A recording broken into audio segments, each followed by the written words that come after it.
E aí, E Delcides? aí, deu certo agora, né? Tá? Agora deu certo. Agora deu certo, eu tô te ouvindo bem. Você tá me ouvindo? Tô, tá beleza. Pronto, agora funcionou. Que bom que a gente vai, como é que se diz, começar, o pessoal tá chegando. Deixa eu só dar uns informes antes da gente começar. Tá certo. Lembrando, pessoal, que a gente vai fazer a conversa com Delcides e as perguntas vão ficar para o final, tá certo? Quando tiver por volta da meia hora, 40 minutos, a gente começa a aceitar as perguntas para colocar aqui na conversa. Lembrando, pessoal, que na próxima quinta-feira a gente tem um conversa no Insta que se chama Discursos do Ódio e Democracia, com a Mariana Fischer, que é do Departamento de Direito da UFPE, ok? Na próxima semana, segunda-feira, dia 27 de abril, a gente tem uma outra conversa, né, uma conversa no Insta com o professor Vanderlei Carvalho, cientista político da Univasf, sobre política, liberdade e confinamento. Segunda-feira, dia 27 de abril, às 18 horas também. Né? E na quarta-feira da semana que vem, dia 29 de abril, a gente também tem uma conversa no Insta com a temática violência, mulher e pandemia, com a professora da Escola Superior de Advocacia, ESA, né, lá do Recife, membro da OAB, né, da Comissão da Mulher da OAB, a Daniela Mello. Então, a gente tem a gente já está agendado para a próxima quinta-feira com a Mariana Fischer sobre discursos do ódio, e segunda-feira e quarta-feira da semana que vem com Vanderlei falando sobre política, sobre confinamento e a Daniela na quarta-feira da semana que vem. Quinta-feira agora, discursos do ódio e democracia com Mariana Fischer do Departamento de Direito da UFPE. Ok, galera? Vamos começar aqui com o nosso amigo, professor Delcides Marques. Delcides se eu não me engano, me corrija, Delcides. Delcides é antropólogo, é oriundo de São Paulo, fez mestrado e doutorado na Unicamp, né? E é nosso professor aqui de antropologia aqui na Univasf. Né? Tudo bem, Delcides? Como é que está você? Tudo jóia, Fernando. Estamos levando, né? Essa situação complicada aí, mas estamos Isso. indo. Como é que tu tá aí se virando aí? Como é que tá se cuidando aí na pandemia? Você que tem um bebezinho aí, como é que vocês estão se virando aí? Rapaz, só quem sai de casa, muito raramente, sou eu, né? Quando tem que resolver coisa de alimentação e só tentei sair o mínimo possível, né? Nesse período. A neném e a minha esposa não saem de casa para nada. E quando eu saio também com todos os cuidados e o mais rápido possível. Então tá sendo a Aham. gente tentando se cuidar mesmo, se proteger, tá confinado, Literalmente, né? literalmente. Delcides, nessa época agora, como é que está sendo tua rotina em casa? O que é que tu tem lido? Se tem assistido alguma série? Como é que tem lido coisas do trabalho? Tem lido romance? Como é? Tem feito alguma dessas coisas ou não? Tem cuidado só do bebê mesmo? Não, então, eu tô conseguindo estabelecer uma rotina que está sendo até produtiva, apesar do período bastante complicado, né? Mas eu estou conseguindo colocar em ordem questões do trabalho mesmo, relações de orientação, estou conseguindo acompanhar os alunos que estão terminando seus trabalhos, participando de bancas, muitas bancas, né? Inclusive, quinta-feira agora, um orientando meu defende o mestrado. E tô lendo bastante coisa também. Tô preparando umas aulas diferentes aí que vão sair em breve. Tô gravando umas aulas também para tentar me apropriar desse ambiente virtual, né? Tô gravando um material que logo vai sair também. E é isso, né? Tô aos poucos, né? Me adaptando no sentido de, enfim, né? Já tem um mês tal que a gente está desse jeito. Então, estou tentando manter essa rotina de trabalho, essa rotina de leituras, que eu acho que são importantes. Com relação à série, a gente está assistindo também uma série chamada Reinado, que inclusive passa por algumas questões históricas que eu gosto bastante, que tem a ver com o século XVI e século XVII, com relação à Escócia, Inglaterra e França. Eu gosto bastante desse período. E então é uma série bem, bem legal mesmo. E aí, de vez em quando, assiste um filme, né? Uma coisa ou outra. porque também precisa, né? Então é isso, eu estou E, intercalando o período da manhã com leitura, com trabalho, com preparação de aula. Período da tarde fico mais com a neném, cuidando da neném, às vezes tiro um cochilinho, que ninguém é de ferro, e aí à noite a gente assiste alguma coisa em família. Então é mais ou menos esse o caminho que eu estou fazendo. pô, legal, tu tá, como é que você diz, com uma rotina bem, pelo que tá passando assim, tua rotina tá bem, como é que se diz, bem estruturadinha. Delcido, o É, que seria da gente se essa pandemia fosse nos anos 80, quando a gente não tinha internet, não tinha TV a cabo, não tinha uma série de coisas, né? Nem é mais TV a cabo agora, como é que se diz? É via satélite, mas assim, a gente tem internet, então tem Netflix, tem Amazon Prime, tem YouTube, tem uma série de coisas. Como é que tu acha que seria essa pandemia se a gente tivesse nos anos 80? Já imaginou sobre isso rapaz, ou não? eu estou pensando agora. Rapaz, eu imagino que o desespero ia ser muito maior, né? Porque essas mídias todas ajudam a gente a lidar com isso, né? A gente vai Uhum, se entretendo, assiste uma coisa, assiste outra. A internet é uma aliada muito grande para a gente, por mais que a gente saiba que tem muita coisa que precisa ser peneirada, né? A gente precisa saber, ter alguns critérios para escolher o que ler, o que assistir, porque tem informações desencontradas também. Mas de um ponto de vista geral, assim, é muito produtivo ter a internet, ter as redes sociais também. Eu estou acompanhando várias lives, sempre que eu posso. Então, assim, tem sido muito enriquecedor, né? Vários professores tomando iniciativa como você, que, assim, eu tenho que parabenizar, né, já de início, é, a sua coragem, né, de dar a cara, uhum. de propor esse tipo de atividade. É muito legal mesmo, muito bacana acompanhar isso, porque aí, no final das contas, a gente não está parado, né?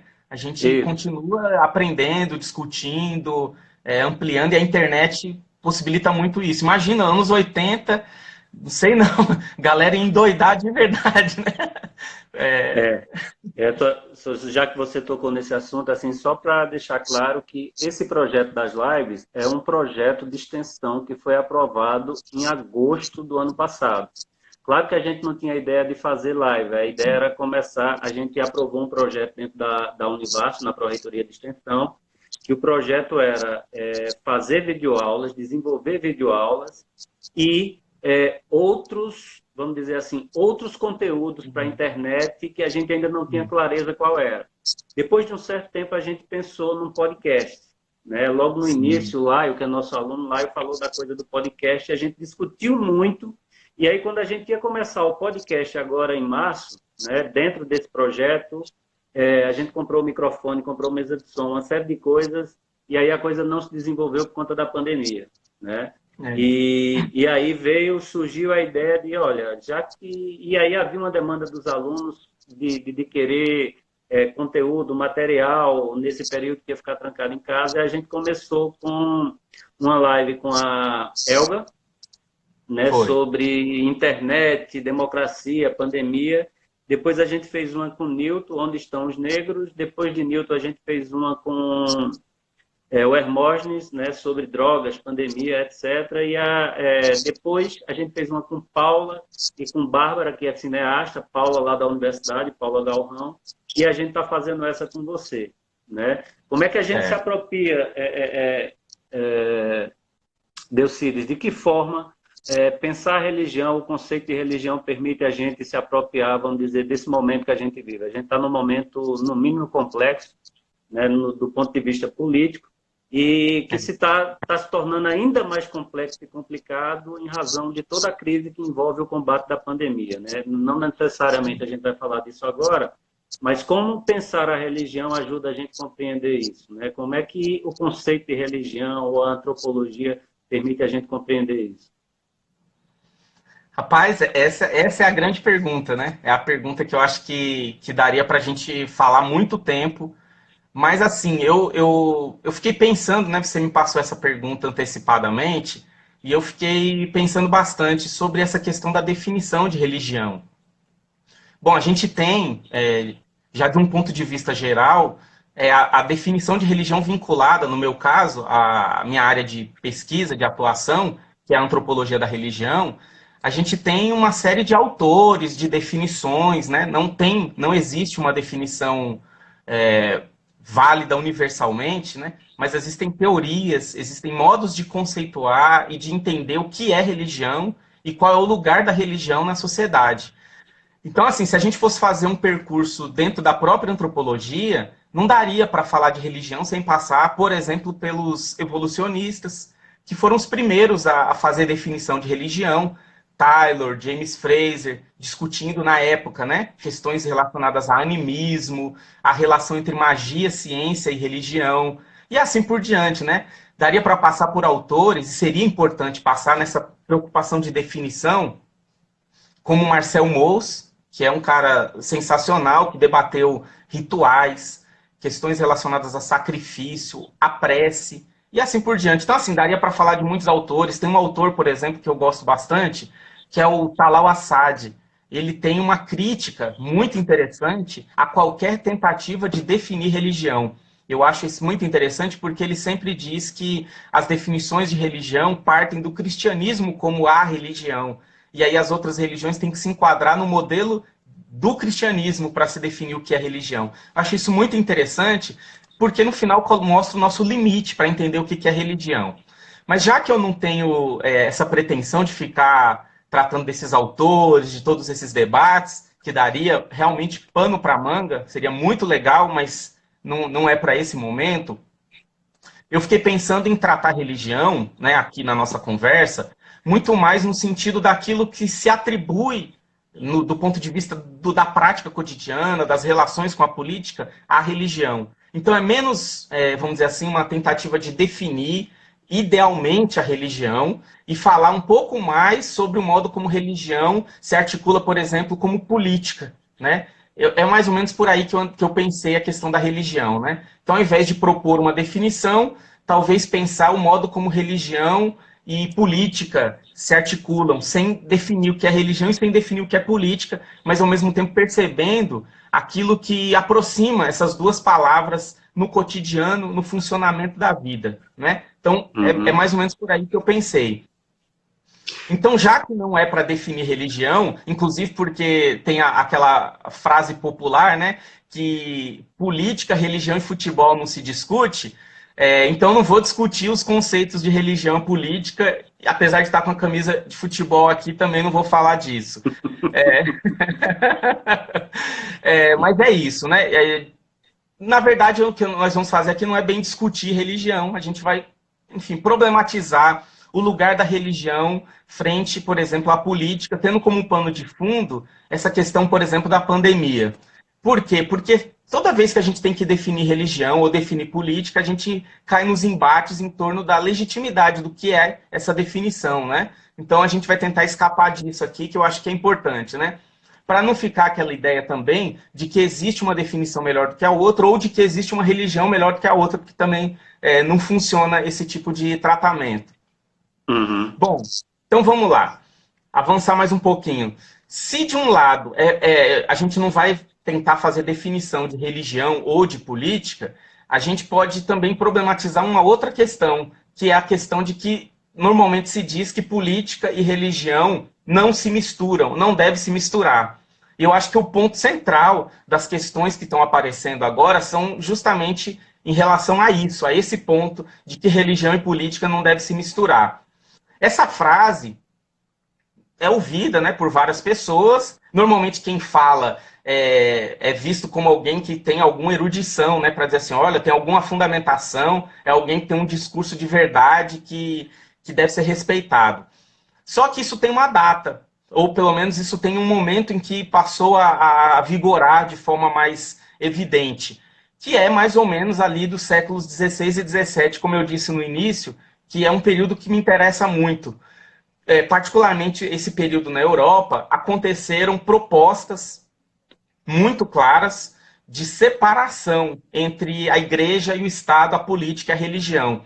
Então, para entender um pouquinho só desse período, eu vou tentar ser rápido, porque, enfim, o tempo passa que a gente nem percebe. Então, eu vou tentar coisa de professor, né? O professor fala muito, o negócio Mas eu estou controlando o tempo aqui, fica à vontade. Tá bom, então. Deixa eu tomar uma aguinha que já secou aqui. Bom, para entender o século XVI e XVII, que tem a ver com guerras entre cristãos, é preciso entender que antes dessas guerras entre os cristãos, que tem a ver com protestantes e católicos, disputando tanto reinados quanto o povo, né, no sentido de quem deveriam ser os fiéis, os seguidores, antes disso tiveram as cruzadas, né? E as cruzadas, eu gosto de pensar as cruzadas como um contraponto a isso que aconteceu no século XVI, que era um outro tipo de guerra. Era uma guerra contra o pagão infiel. As cruzadas, elas, se as pessoas pararem de pesquisar na internet as imagens, os vitrais das igrejas, as pinturas da época, as igrejas e essas pinturas marcavam sempre que as cruzadas eram os cristãos, os soldados de Deus, com a arminha na mão, né, com a arminha empunhada, que era a espada, com a cruz no peito, no escudo e na bandeira, indo massacrar o inimigo. Então, assim, a gente acha isso muito estranho, muito bizarro, né? Falando, caramba, e eram guerras em grande medida por território, né? Por exemplo, por Jerusalém, aquela coisa toda. No século XVI e XVII, quando parecia que as coisas tinham melhorado, né? Um Descartes da vida, um período de racionalização, acontece também, e talvez de uma forma até mais grosseira, guerra entre os próprios cristãos, um matando o outro. E é nesse período em que a coisa começou a ganhar contornos assim de caos, de assim, vai todo mundo se matar, né? Os cristãos vão se matar entre si, o irmão herege e os irmãos vão se matar uns aos outros, não vai sobrar nada. Bom, é nesse período que começam a surgir autores como Pierre Bayle, um cara muito interessante, e também o próprio John Locke, que eu também ando estudando bastante. Uhum. E o Locke escreveu a famosa Carta da Tolerância, que eu sempre falo dela, porque eu acho realmente incrível essa carta. E o grande desafio dessa carta, e aí eu vou encerrar essa questão do período histórico, para não delongar muito, é que o que estava em jogo ali na carta e no projeto liberal nascente era a separação entre igreja e Estado, entre religião e política. Esse desafio que foi colocado ali se tornou, na verdade, o grande desafio, o grande projeto da modernidade, inclusive, que é a separação das esferas. Toda a discussão, Luciana está aí online, está acompanhando a gente, uma discussão que a Luciana domina muito bem, passa pelas discussões do Weber, por exemplo, né? A ideia de secularização e tudo mais. Ótimo. Então, se esse é o grande desafio da modernidade, que é separar religião de política, isso está lá desde o século XVI, XV, XVI, a gente está aqui no Brasil, no século XXI, e aí a questão e que no Brasil, como é que se deu essa história, né? Se na Europa foi assim, cristão perseguindo cristão e tudo mais, como é que a coisa chegou no Brasil? Como é que a coisa aconteceu aqui entre nós? E aí eu vou fazer mais uma curva na conversa para pensar o caso brasileiro, principalmente...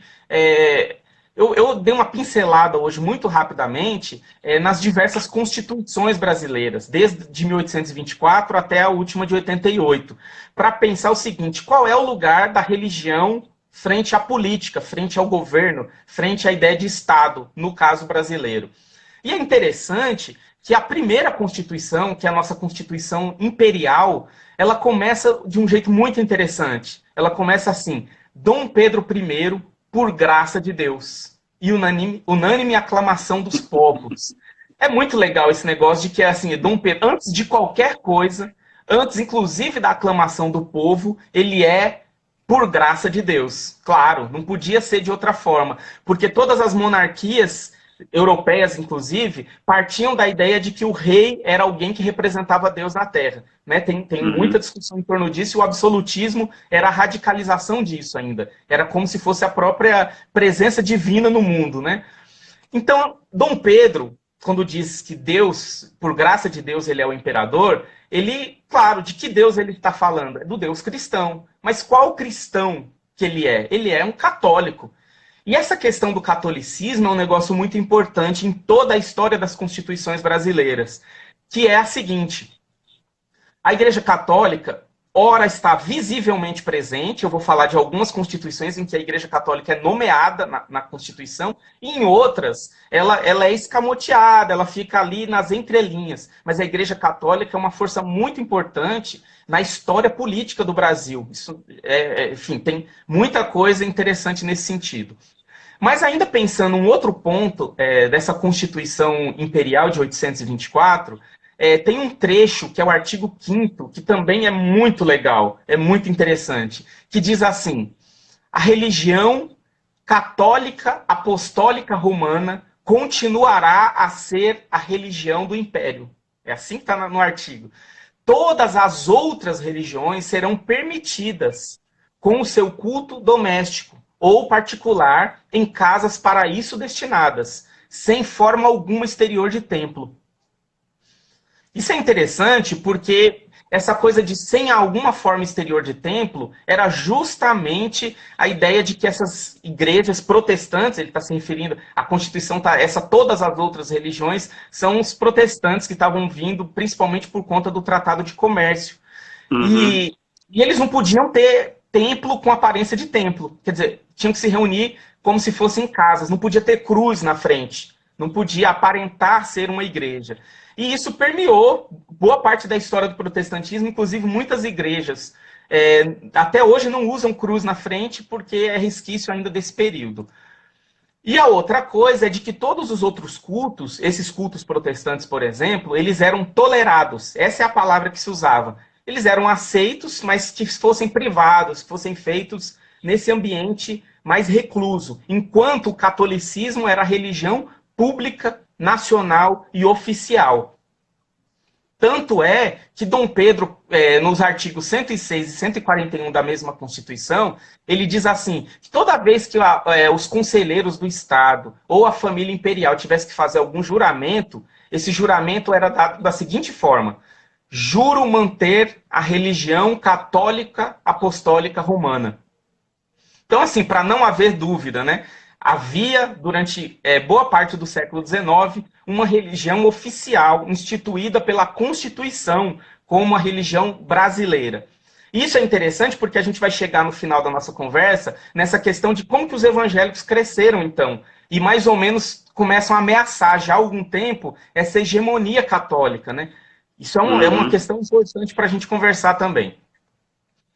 Se eu estiver falando rápido demais, você me ajude aí, porque eu sou meio agoniado. Não, para mim tá tranquilo, para mim tá tranquilo. Deixa eu perguntar ao pessoal, tá legal para vocês, pessoal? Vocês estão assistindo, eu estou entendendo com a maior tranquilidade. Deixa eu ver se vem alguma manifestação do pessoal. Tá super tranquilo para mim. Tá. Pode prosseguir. Bom, vou falando, já vi um coraçãozinho ali. Ó, subiu um coraçãozinho, mais um. Olha aí, coisa boa. Esses corações são... Tá aprovando, tá tranquilo. Pode continuar. Então vamos lá. Eu vou passar só mais um ponto em relação a essa Constituição Imperial, que é o artigo 179 dela, que diz assim: ninguém pode ser perseguido por motivo de religião, uma vez que respeite a do Estado e não ofenda a moral pública. Isso aí também deu muita confusão, deu muito debate e muita perseguição. Porque se ninguém pode ser perseguido por motivo de religião, é uma coisa. Mas aí tem uma vez que respeite a religião do Estado. E, segundo ponto, que não ofenda a moral pública. Ou seja, qualquer religião que apareça destoando daquilo que se espera da religião do Estado, ou, por exemplo, religiões proselitistas, que de alguma forma não estão respeitando a religião do Estado, elas vão ser perseguidas. Ou religiões que são acusadas de ofender a moral pública. As manifestações afro eram todas perseguidas, porque todas elas eram vistas como ofensa à moral pública. Inclusive no Código Criminal são chamadas de vadiagem, charlatanismo, as rodas de capoeira, as rodas de música, de samba e tudo mais. Então, assim, ao mesmo tempo que parece que está abrindo, né, ninguém pode ser perseguido por motivo de religião, mas tem duas religiões que já estão definidas na própria Constituição como objeto de perseguição, que é o protestantismo, que quer ir para os espaços públicos. A história do protestantismo é a história do espaço público. E eles não podem, aqui no Brasil, nem fazer proselitismo e nem ir para as ruas. E as religiões afro, pior ainda no caso, demorou muito mais tempo para eles serem tolerados no Brasil, né? Deixa eu seguir, eu não sei, já ia para a próxima Constituição, 1891. Só para dizer o seguinte: nessa nova Constituição, e essa Constituição é muito importante, porque ela é chamada Constituição positivista. E nessa Constituição, o nome de Deus é tirado.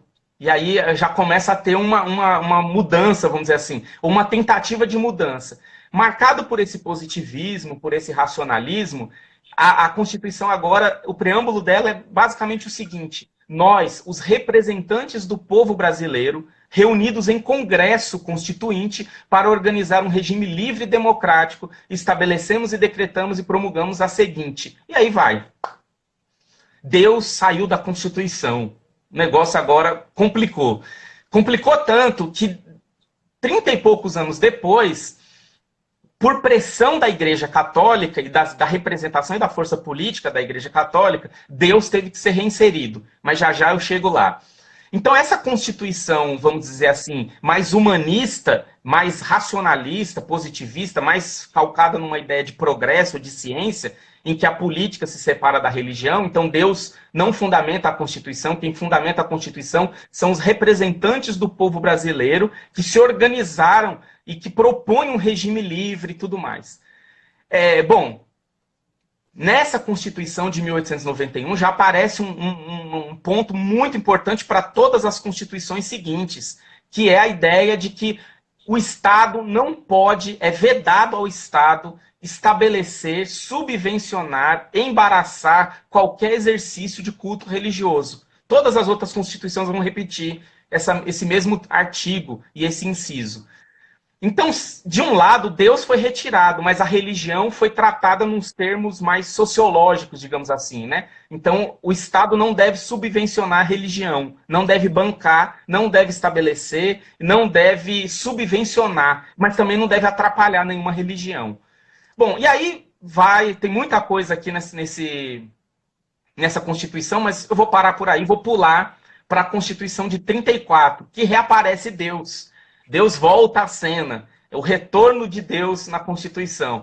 E é uma Constituição interessante, que aí começa assim, eu acho muito interessante mesmo. Nós, os representantes do povo brasileiro, pondo a nossa confiança em Deus. Então vamos lá, esse negócio de Deus. Isso aí tem tudo a ver com as pressões que a igreja produziu em relação à formulação dessa Constituição. É muito interessante porque, em alguns casos, essa Constituição é uma daquelas que tem uma espécie de anteprojeto da Constituição que é disponível para a gente consultar, inclusive. Então é mais ou menos assim, o que foi levado para aprovar e o que foi aprovado.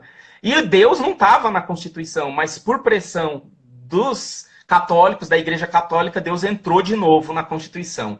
Então, assim, sem Deus não era possível nada. Estou falando tudo isso da relação de Deus com a Constituição para chegar ao nosso tempo, né? Deus acima de tudo e tal. Então, a gente vai chegar nisso aí. Então, ou seja, a relação de Deus com a Constituição está marcada na própria história das formulações, da fundamentação, da justificativa da Constituição. Quer dizer, é como se a Constituição, nesses momentos, ela precisasse de algo maior do que ela para se justificar. E teria que ser Deus, né? Nesse caso, a maior, não havia justificativa maior do que essa e nem melhor. Então, assim, essa Constituição ela é muito interessante porque ela, por exemplo, coloca alguns pontos que vão ter desdobramento nas constituições seguintes também. Por exemplo, a ideia de que todos são iguais perante a lei, de que ninguém deve ser perseguido por convicções políticas ou religiosas, que ninguém pode ser privado dos seus direitos por ter qualquer tipo de crença. Ou seja, é uma Constituição que já começa a pensar no sentido dos direitos e dos deveres relativos à religião. Bom, vamos lá. Eu vou tentar ser um pouco mais rápido nessa parte. A Constituição de 46, de novo, a de 37 e a de 46 não agregam Deus novamente à Constituição. Deus só vai aparecer de novo em 1967, na Constituição produzida durante a ditadura militar. E aí, olha os termos, né? Mais uma vez no preâmbulo. Deus, quando é para Deus aparecer, ele aparece logo no início, para não dar dúvida, para não criar falsas ilusões. Já diz logo no início. O Congresso Nacional, invocando a proteção de Deus, decreta e promulga a seguinte. E aí, vamos lá. É uma Constituição que ela é muito bem elaborada em relação às anteriores, ela avança em vários aspectos, reaparece a questão dos direitos, das garantias individuais, da igualdade perante a lei, a plena liberdade de consciência, exercício de culto e tudo mais. A gente sabe que isso é a Constituição. As exceções, os atos institucionais, a gente sabe no que deram. Mas a Constituição que eles formularam é uma Constituição muito avançada. E aí chegamos na Constituição de 88, que é chamada Constituição Cidadã, e de novo Deus está lá. Deus está desde o início. Nós, representantes do povo brasileiro, reunidos em Assembleia Nacional Constituinte, para instituir um Estado democrático, promulgamos, sob a proteção de Deus, a seguinte Constituição da República Federativa do Brasil. E aí vai. Bom, não vou ficar remoendo essas questões, porque eu já falei demais em relação a isso. O ponto é o seguinte, de 7 constituições que nós tivemos, 4 delas colocam Deus como o fundamento, como protetor, ou como a justificativa da própria Constituição. Só que se de um lado a gente tem as constituições dizendo isso e aquilo, garantindo direitos, defendendo liberdade de expressão, liberdade de crença, liberdade de culto e tudo mais, a gente sabe que a lei diz muita coisa, mas a lei não diz tudo. E é isso que é interessante, porque a lei ela é objeto constante de disputas interpretativas. E sempre existem tensões em relação ao que a lei está dizendo quando ela diz determinada coisa. E aí a galera fica numa chave de disputa pela compreensão mais legítima do que está em jogo na interpretação da lei. Então, se é interessante perceber o que está escrito na lei, na Constituição, o que está lá é uma espécie de ideal, é aquilo que se busca. E o que eu vou falar de agora em diante, daqui a pouco, é o que acontece, digamos assim, o que é feito no cotidiano dessas relações entre Deus, igreja, religião e a política, nesse sentido do Estado, né? Bom, então vamos avançar. A perspectiva do que eu estou pensando... Deixa eu só fazer uma interferência aqui, Delcides. Deixa eu só interferir aqui um pouquinho. A gente está com 25 minutos, entre 25 minutos e 30 de live. A gente está fazendo uma live de 1 hora, só para informar o pessoal que as perguntas ficam para os 15 minutos finais, tá? Então, se vocês quiserem fazer a pergunta, eu posso anotar aqui e eu faço ao Delcides no final. Mas as perguntas vêm no final, depois que ele fechar o raciocínio dele, porque previamente a gente discutiu o que iria falar. Só para o pessoal que está assistindo ficar informado. Vai lá, Delcides. Vou. Eu falei demais, né? Professor Não, é terrível, ótimo. né? Tá ótimo. Eu acho que está muito bom. Olha um monte de coraçãozinho aí, porque tá bom. Aí. Bora lá. Eu tô vendo, minha mãe tá aí, meus irmãos. A família toda tá matando a saudade também. Uma live coletiva aí, família, alunos, todo mundo, professores.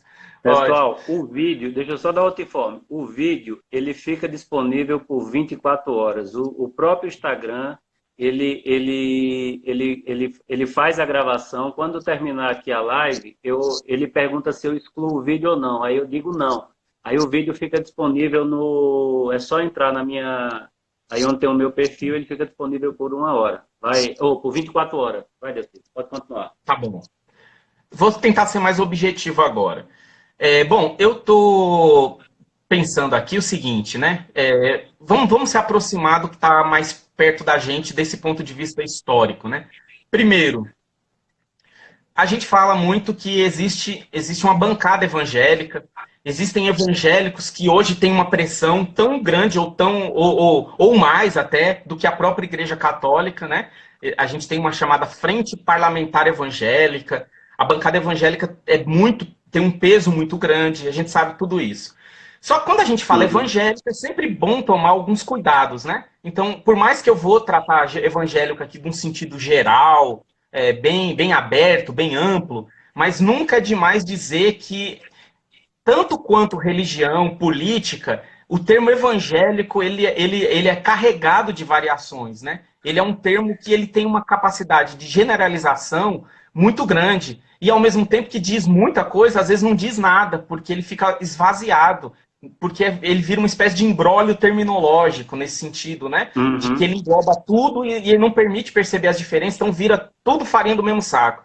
E evangélico é uma coisa muito ampla. Esse termo evangélico, aquilo que está subsumido nessa palavra, envolve, por exemplo, protestantes reformados, protestantes históricos, pentecostais, neopentecostais, que não são a mesma coisa, definitivamente. E dentre os próprios pentecostais existem várias nuances, entre os neopentecostais, uma outra variedade muito grande também. Então, assim, sempre tomar esse cuidado, né? Quando a gente fala evangélico, a gente tem que tomar essa precaução de entender que evangélico é esse, que recorte que a gente está fazendo. E aqui eu vou fazer o recorte de toda vez que eu falar evangélico, eu estou falando particularmente da ala evangélico-bolsonarista, digamos assim, né? Quer dizer, são a gente está pensando nessa relação da política com a religião e eu vou focar particularmente nessa turma que é evangélica e acredita, por exemplo, que o Bolsonaro, o Messias, o presidente, ele é enviado de Deus,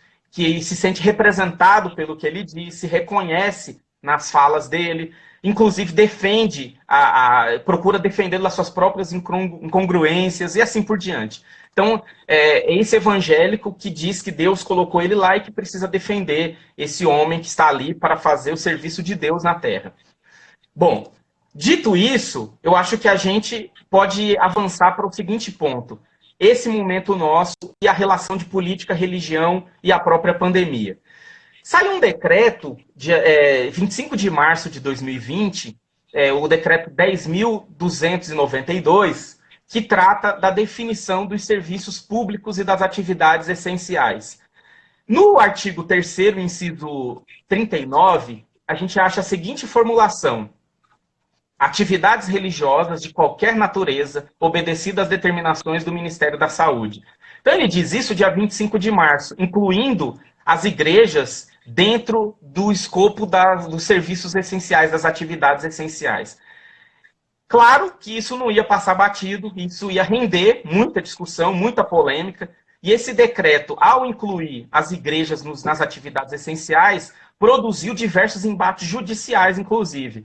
Um deles pelo Silas Malafaia, que não queria fechar a igreja de jeito nenhum. E aí ele entrou com um processo, se aproveitou desse decreto e da própria Constituição, com a questão da liberdade de culto, e foi para o embate para defender que a igreja era um serviço essencial. Então ele diz, por exemplo, a igreja é uma agência de saúde emocional, tão importante quanto os hospitais.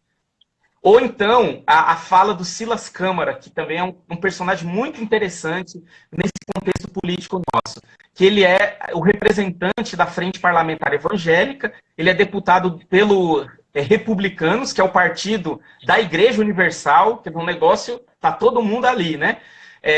Então ele diz assim, que a igreja é uma assistência religiosa, um socorro espiritual, e que isso era um serviço essencial. Então, assim, as pessoas estavam numa situação de calamidade, de desespero, e onde elas vão encontrar refúgio. Elas, se ficarem doentes, vão para o hospital. Se elas estão desesperadas, elas vão para a igreja. Então a igreja teria que ficar aberta para socorrer essas pessoas. Mas aí surgem várias questões que a gente começa a se inquietar, né? Como cientista social, a gente fica sempre incomodado com tudo. A gente sempre quer saber um pouco mais, a gente sempre coloca uma pergunta diante das questões. E aí é isso, né? Eu não estou aqui de forma alguma para negar a eficácia da fé, o quanto a fé é importante, o quanto os milagres existem, as pessoas testemunham. Não estou aqui para colocar isso em questão. Estou pensando nos termos da relação com a política, né? O quanto que a disputa em torno da abertura dessas igrejas estava relacionada a interesses políticos. Então é nesses termos, tá?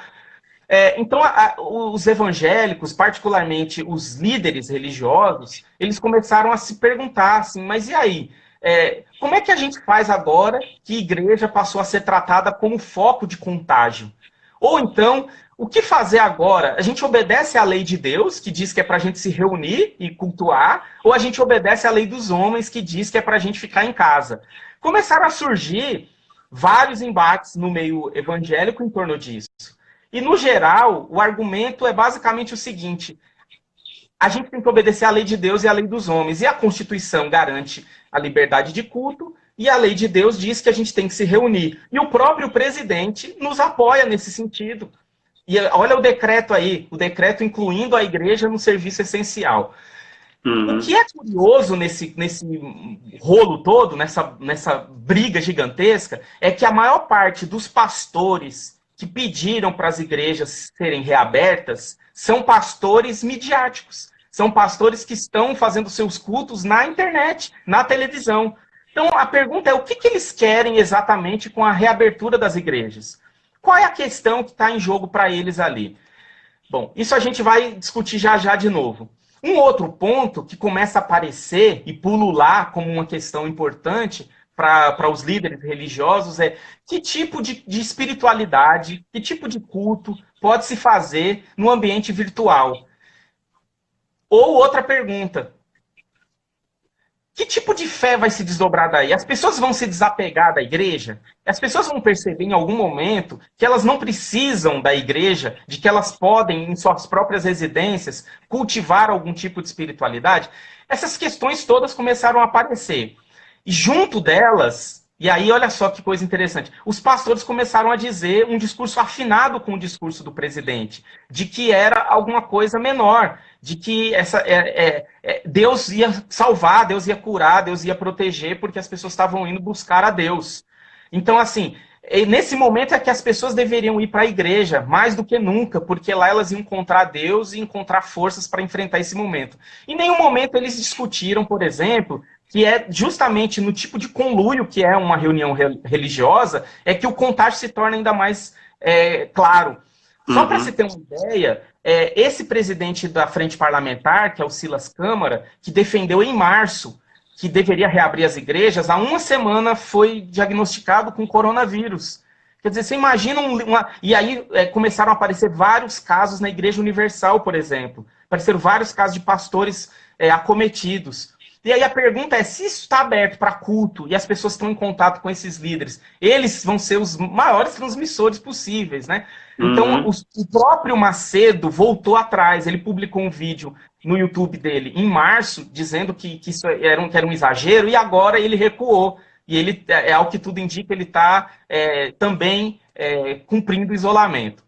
Bom, quando o Bolsonaro lança esse decreto e os evangélicos, esses líderes evangélicos em particular, se reconhecem no decreto de Bolsonaro como se ele tivesse, como se fosse o seguinte, né? A gente tem vários governantes, aliás, nos estados isso aconteceu, briga do Malafaia com o Witzel, em São Paulo, Dória.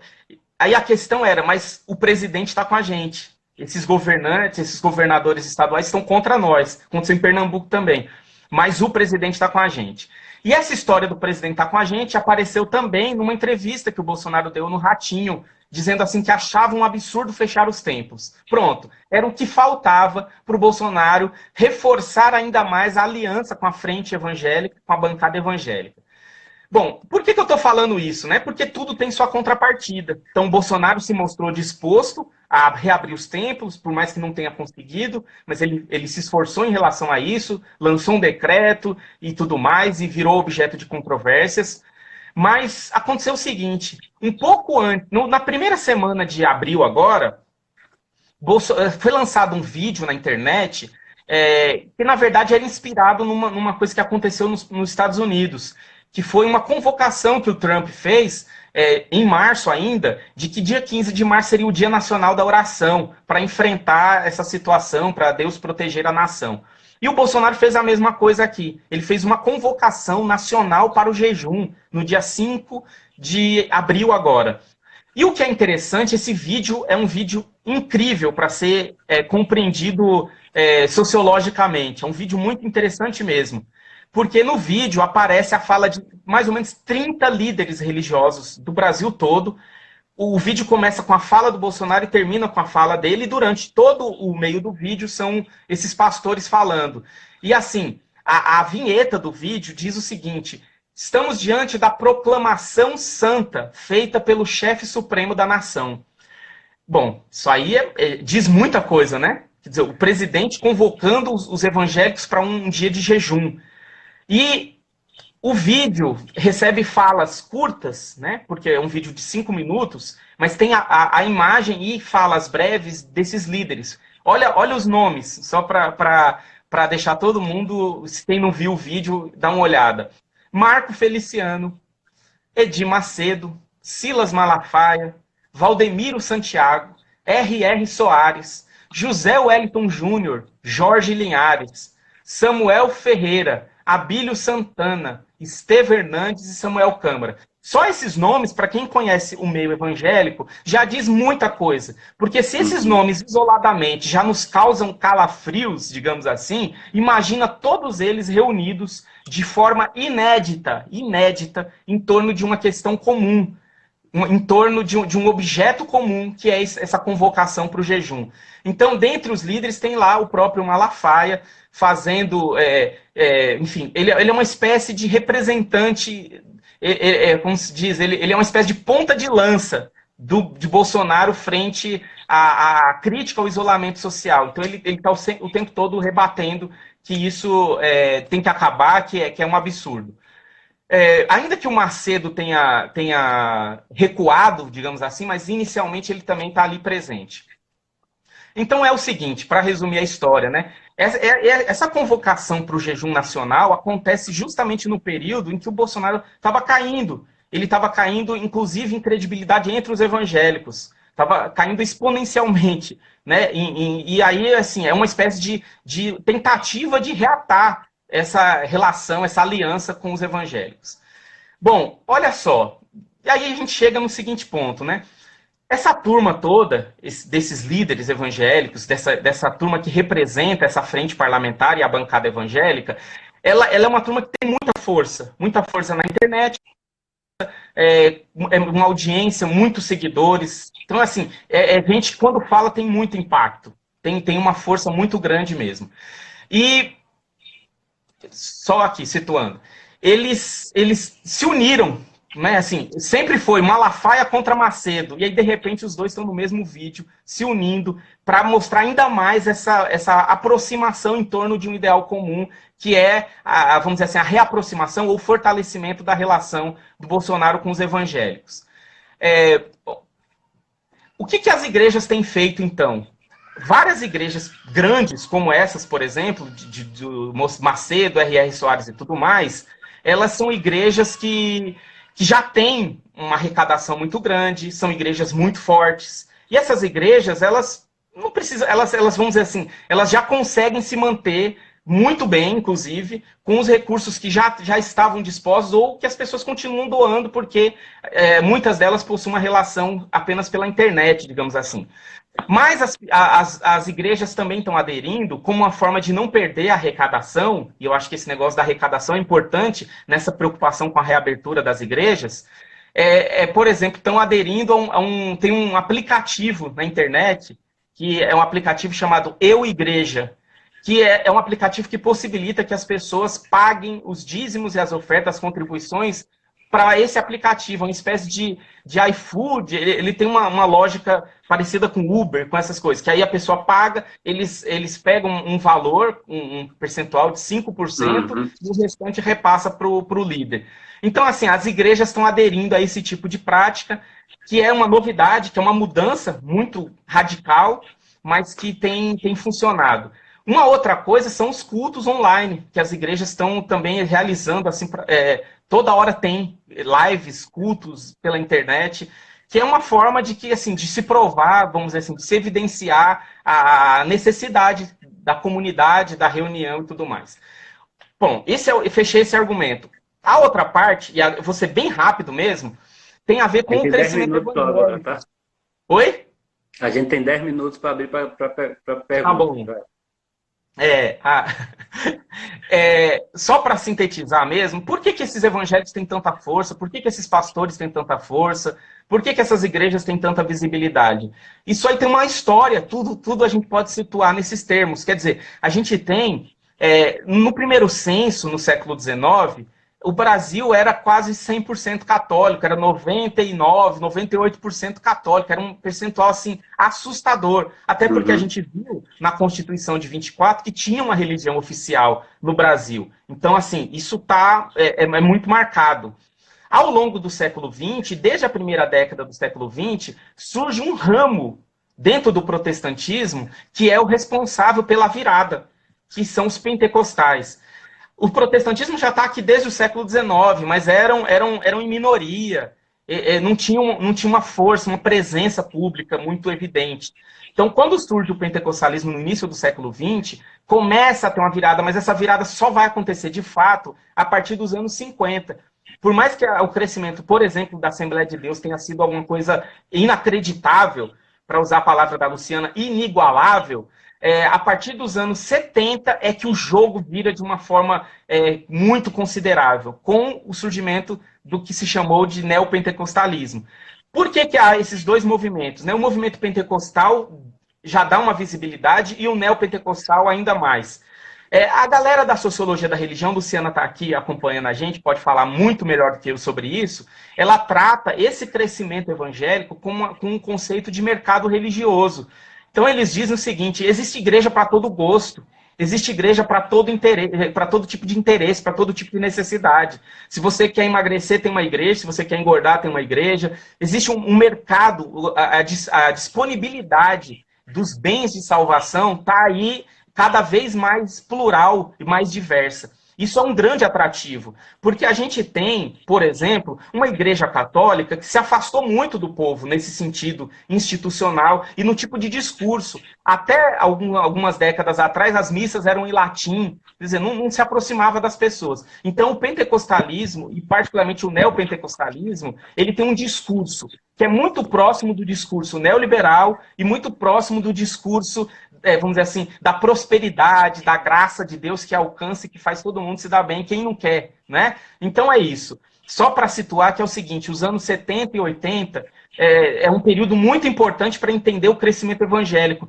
que hoje já passa de 22%, 23%, né? Quer dizer, tem projeções que se fazem de que o Brasil pode perder a hegemonia católica na próxima década, né? 2032. Oi? 2032. 2032, daqui uns dias aí, o Brasil perde a hegemonia católica se os evangélicos continuarem se mantendo nesse crescimento. Deixa só eu fazer um comentário aqui, ó. Eu peguei esses dados pela Datafolha. Como você falou, no primeiro censo brasileiro, o país se dizia 99,9% católico. No primeiro censo. Em 1980, eu acho isso interessante que tem relação com o que você falou. Claro que no primeiro censo, 99,9%, eles não aceitavam as religiões afro, né? Em 1980, ainda o Brasil se diz católico ainda por 90% da população, segundo o IBGE, em 90. Atualmente, é 50%. Ou seja, de 1980 para cá, caiu de 90% para 50%. E a perspectiva de um demógrafo, que é o que é mais comentado, é de que em 2032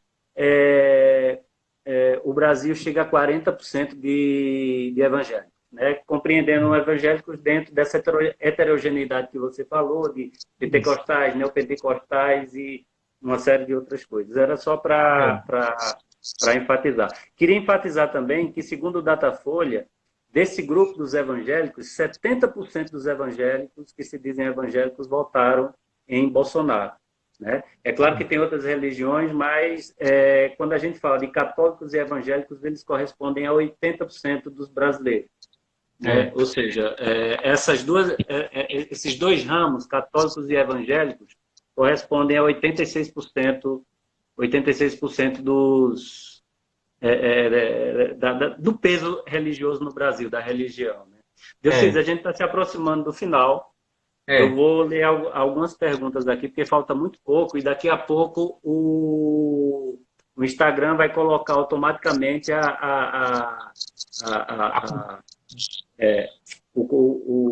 esqueci o nome, a contagem regressiva, né? A Luciana Dutini, ela está perguntando se ela queria saber se tem mais alguma classificação mais recente das igrejas evangélicas ou mesmo só das pentecostais, se há alguma classificação nova. E assim eu entendi. E um outro rapaz, que eu não peguei o nome, eu peço desculpas a ele pergunta se essas atitudes do presidente não deixariam em dúvida o Brasil ser um Estado laico. Né? Eita! Vamos para a Luciana. Se a transmissão for cortada, você já sabe que não fui eu, foi o Instagram. Tá? Se acabar antes disso, já vou dizer logo que foi muito legal. Eu espero ter sido bem entendido, né? A gente vai falando atropelado para falar tudo, que falar rápido. Eu adorei. Luciana, eu acho muito interessante essa questão. Na verdade, eu já me deparei com ela quando eu estava fazendo iniciação científica. lá nos anos 2003, 2004, que era o seguinte, né? A gente tem essa classificação, ela é um pouco engessada, né?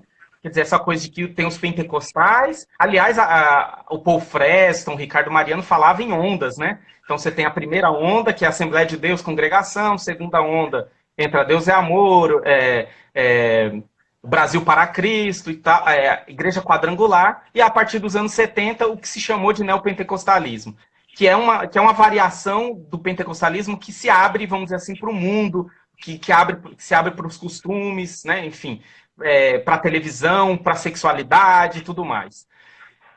Eu me deparei com essa questão porque eu fui fazer pesquisa sobre uns pregadores na Praça da Sé, lá em São Paulo, e eles eram de igrejas que, do ponto de vista dessa classificação, seriam neopentecostais, porque são igrejas chamadas do tipo comunidade, alguma coisa, que surgiram ali nos anos 90, por exemplo. Só que se elas têm nomes e elas são datadas no período atribuído ao neopentecostalismo, eles são igrejinhas com modelo pentecostal. Então é muito complicado esse enquadramento, vamos dizer assim, dessa classificação do que é neopentecostal exatamente, né? Bom, isso é um ponto, né? O outro é o seguinte, a gente tem acompanhado, por exemplo, movimentos muito interessantes acontecendo nas igrejas históricas se aproximando das neopentecostais. Antes se falava de pentecostalização do protestantismo histórico.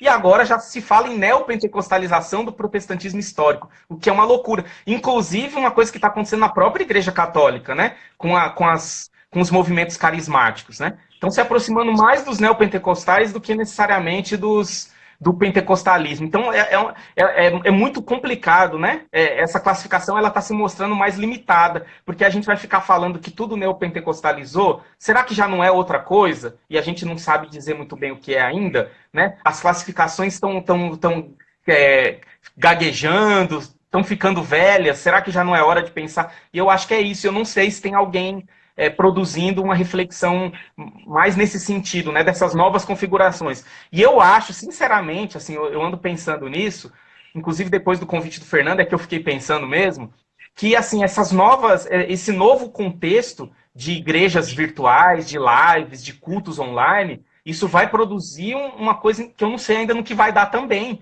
Quer dizer, as igrejas se aproximando das mídias sociais de um jeito diferente, da tecnologia de um jeito diferente. Então, assim, claro que já sempre teve não, mas já há algum tempo tem igrejas que transmitem o culto online.